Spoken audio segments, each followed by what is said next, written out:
The 2026 Air India Missile Launcher represents a significant evolution in India's growing air defence capabilities.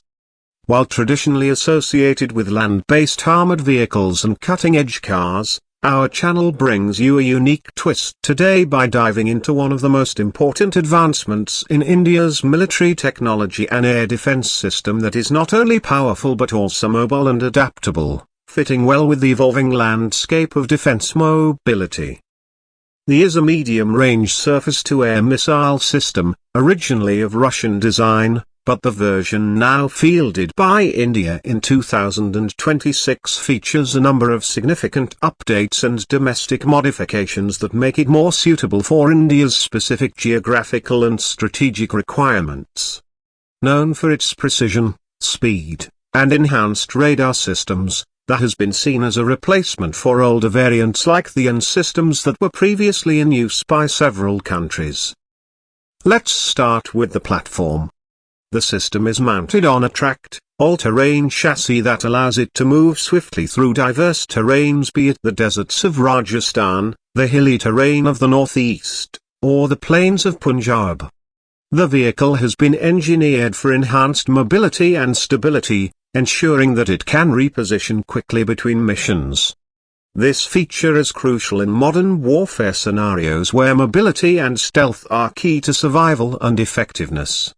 The chassis is equipped with a powerful diesel engine, offering high torque and fuel efficiency.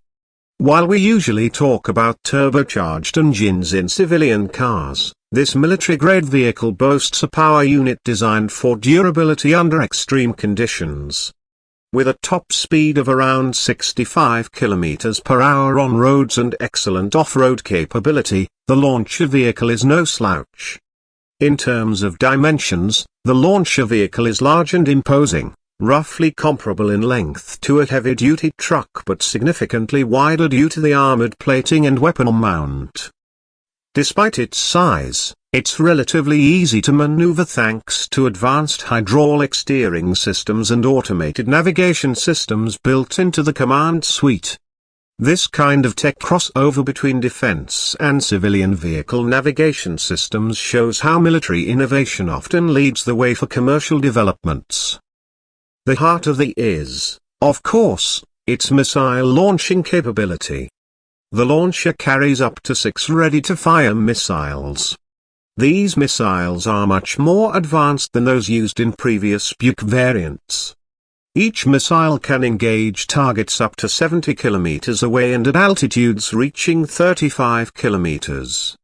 That's a significant increase over older models, allowing India to counter not just traditional aircraft, but also modern threats like drones, cruise missiles, and potentially even low-orbit satellites in extreme scenarios.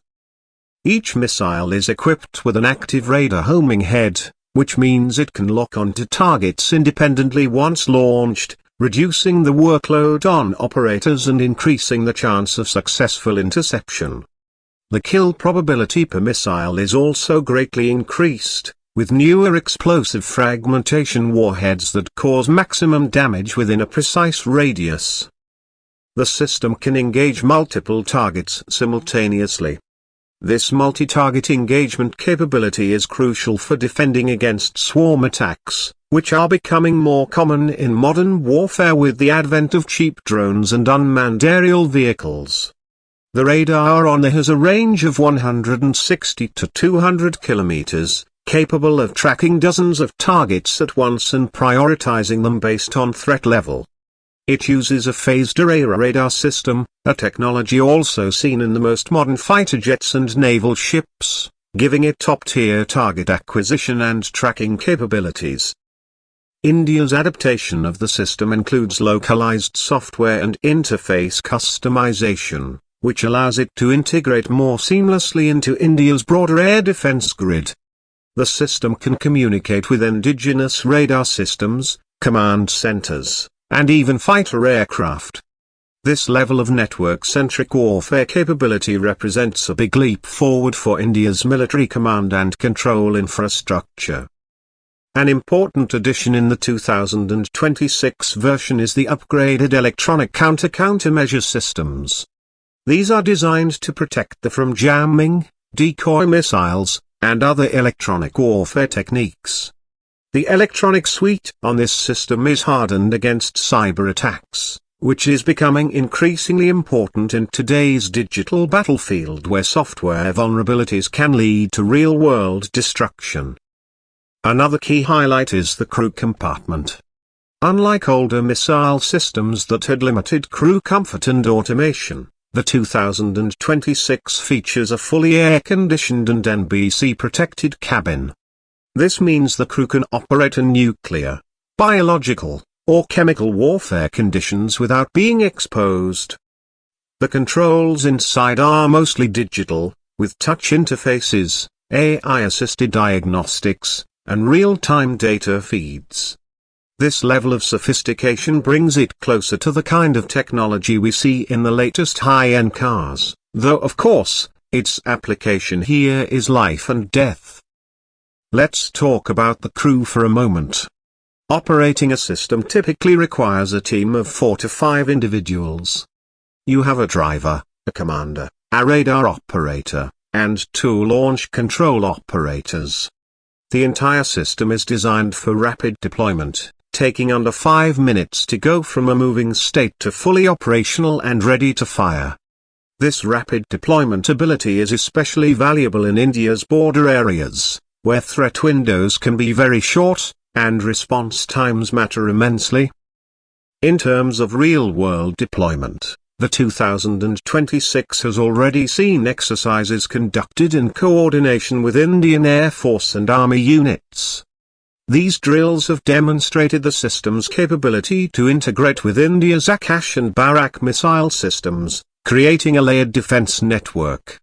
This allows for short, medium, and long-range threats to be engaged simultaneously, maximizing the chances of neutralizing hostile aircraft or missiles before they reach critical infrastructure or population centers. India's Defense Ministry has confirmed that these systems are now being deployed in strategic locations, especially in areas with high airspace vulnerability.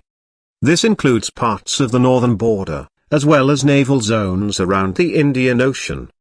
There is also speculation that mobile units are being readied for rapid deployment by air or rail, showcasing how mobility is central to India's defense doctrine moving forward. The system is also expected to serve in deterrence roles. When adversaries know that any air incursion could be met with precise and powerful air defense systems, the likelihood of escalation decreases. This kind of strategic asset plays a vital psychological and political role in maintaining peace through strength. From a logistics point of view, India has worked closely with defense manufacturers to ensure a steady supply of spare parts, upgrades, and training for operators. The government's Make in India initiative has also ensured that many components of the Indian version are manufactured locally, reducing dependency on foreign suppliers and ensuring long-term sustainability. In terms of maintenance, the system is designed for high reliability with built-in diagnostic tools that can predict component failures before they occur. This is similar to predictive maintenance systems in modern cars and trucks, which alert drivers to issues before they become serious problems. This not only reduces downtime but also saves costs in the long run and ensures that the system is always mission-ready. Furthermore, India's Defence Research and Development Organisation, DRDO, is working on future upgrades that might include integrating AI algorithms into the system. These would allow for even more autonomous target tracking and engagement decisions, reducing human error and improving response times. There are also discussions around incorporating loitering munitions and drone defense add-ons, making them not just a missile launcher, but a comprehensive anti-air platform. Despite its heavy armament and military purpose, the launcher vehicle is a marvel of engineering and design. It showcases how the principles of mobility, modularity, and advanced technology are just as relevant on the battlefield as they are in the civilian automotive world. In many ways, this system is a technological bridge between vehicles and weaponry, demonstrating that innovation knows no boundaries.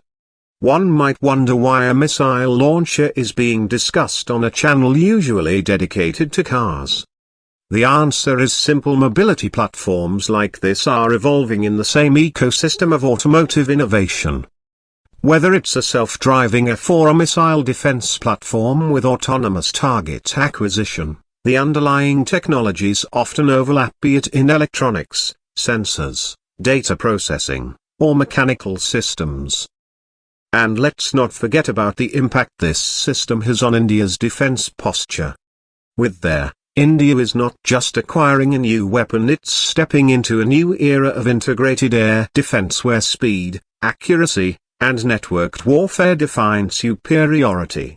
In the context of regional power balance, systems like this ensure that India remains prepared, protected, and ready to respond to any threat from the skies. The 2026 is not just a weapon teaser statement. A statement of technological advancement, of strategic foresight, and of India's commitment to securing its sovereignty with the best tools available. It symbolizes a move toward more indigenous capability, smarter defense strategy, and a future where defense systems operate more like networks than isolated machines. Whether you're a defense enthusiast or a fan of cutting-edge vehicles, there has something to admire. It's where raw power meets refined engineering, where software meets steel, and where defense mobility reaches a whole new level. And as we wrap up today's look at this incredible missile launcher, one thing is clear: the lines between civilian and military mobility are becoming increasingly blurred. And that's something worth watching closely as technology continues to evolve across all sectors.